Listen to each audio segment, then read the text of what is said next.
With her shaved head and haunting version of Nothing Compares to You, Sinéad O'Connor shot to fame in 1990 with a massive #1 hit. 1 year later, she grabbed the Grammy for Best Alternative Music Album, even though she boycotted the awards that year.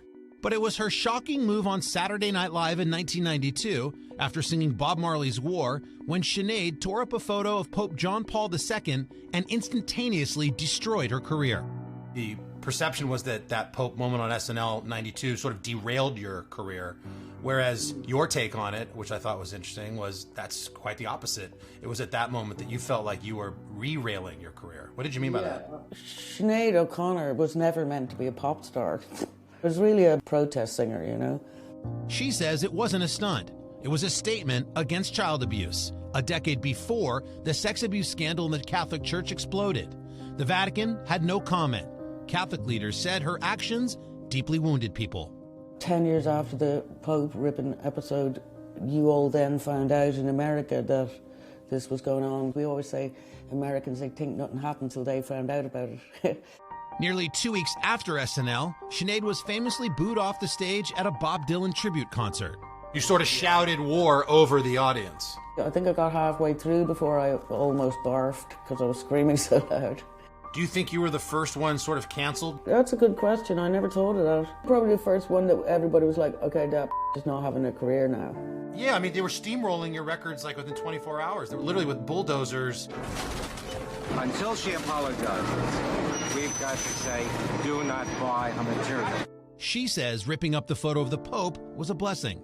So that was an awakening, that moment when you ripped the Pope up. You were like, oh my gosh. That was you almost finding yourself again. It was a blessing because I had to make my living doing the thing I love doing, which is making music live. Sinéad says it wasn't just about abuse in the church. The photo of the Pope belonged to Sinéad's mother, who abused her for years. Was there something symbolic about that actual picture of the Pope that you tore? That picture I took off my mother's bedroom wall, it was a way of ripping her up as well, I guess. Ripping up my mother, you know. In her new memoir, Rememberings, Sinéad reveals chilling details about the abuse and decades of mental health struggles that followed, some playing out very publicly on social media. There's no way for people to be living. After seeking treatment and rehab, today, Sinéad seems to be in a much better place, living in a peaceful thatched roof house in a remote area outside of Dublin.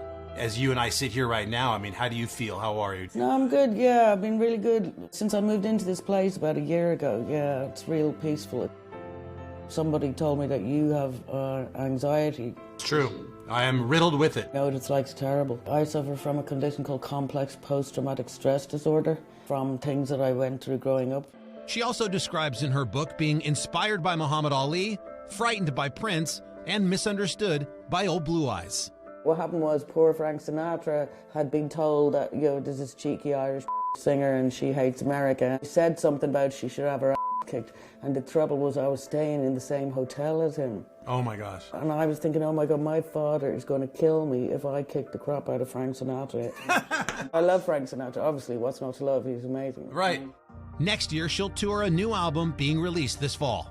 I'm concerned that perhaps I've aged a little too much to be touring, you know, it's a young person's game. No, you're not too old for it. You can do it. I got 2 words for you. Willie Nelson.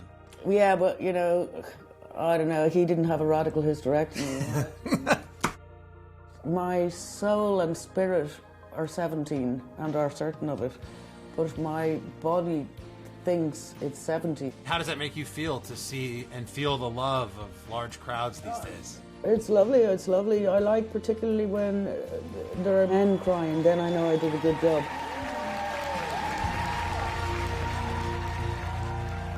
I really enjoyed my conversation with her. Of course, that song, Nothing Compares to You, written by Prince. We didn't have time in the interview to get into the whole story. It's in the book. The book's out today. And she tells us, really, she laughs when she's telling the story, but it's this harrowing night where Prince invited her over to his house. And so there's that whole thing.